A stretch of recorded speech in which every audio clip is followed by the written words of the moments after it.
Daily. Taste the Daily.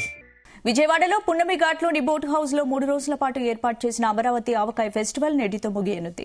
Avakaya festival AP tourism brand ను ప్రపంచ స్థాయికి తీసుకెళ్లేలా ఉందని ఒక అంతర్జాతీయ రాయబారి మెచ్చుకున్నారు.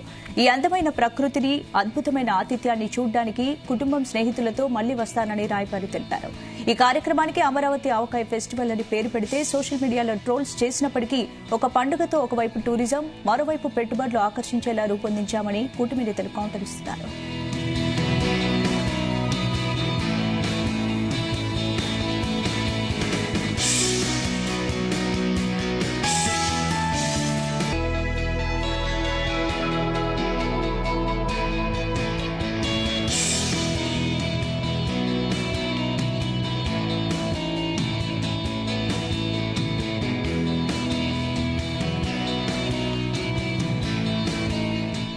I must say I've been had a really great time here in Vijayawada.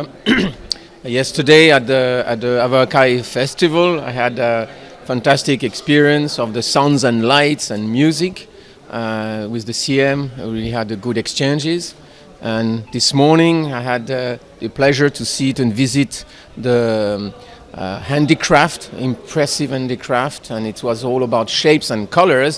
And I just finished off now with an experiment where I tasted the flavors of Andhra cuisine, which is impressive too. So it was a wholesome experience in less than 24 hours. I must say, I only have one thing to say: is I'll come back definitely, really to come with my family and friends to tell them that really Andhra Pradesh is a to-go place. It's not just only for business, but also for tourism. Mainly culture, trade and relation between India and European. Well, between the European Union and India, as you will soon hear about it, there will be an EU-India summit here in Delhi at the end of the month. The date is to be announced officially.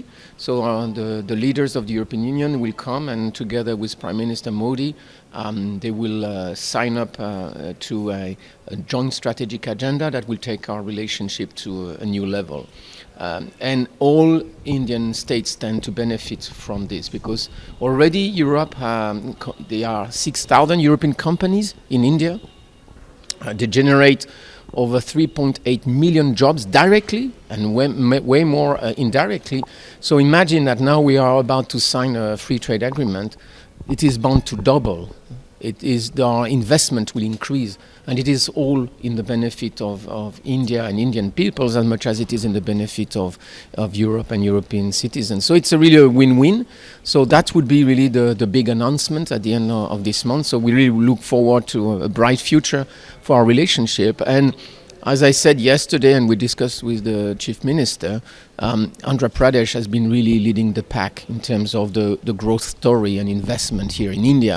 So we really want also to see a growing European economic footprint in this state. Do you have any idea, plans in Andhra Pradesh to take any investments in Andhra? There are already European investment, but as we discussed yesterday, we would like to develop what we call the concept of blue valleys, which are really ecosystems where on one location you have the whole of an economic system. That is where you can have access to skill and skilling, you can have research, you can have innovation, manufacturing and export facilities. So it really brings together all the different components, and here you can do co-investment, co-production, co-development between European companies and Indian companies. So this is what we are looking at, and the Chief Minister showed a great interest in having more of the European companies coming to the state of Andhra Pradesh. So what are the assurances to the Indian students mainly to job or for education in India?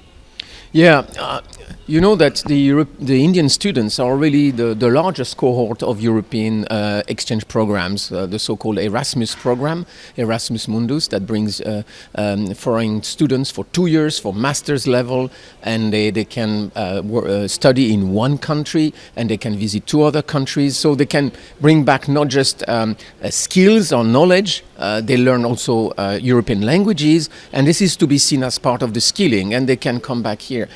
And last year we already saw, it was a record year in terms of the number of visas of Indian citizens coming to Europe, close to 900,000. And I think in the context of the European India Summit, we're also looking toward this aspect of mobility of talent and skills. So you will see, I guess, more in the future of people-to-people relations between Europe and India, whether it is related to business, whether it's related to education, but also, as we discussed, culture and tourism. Thank you very much.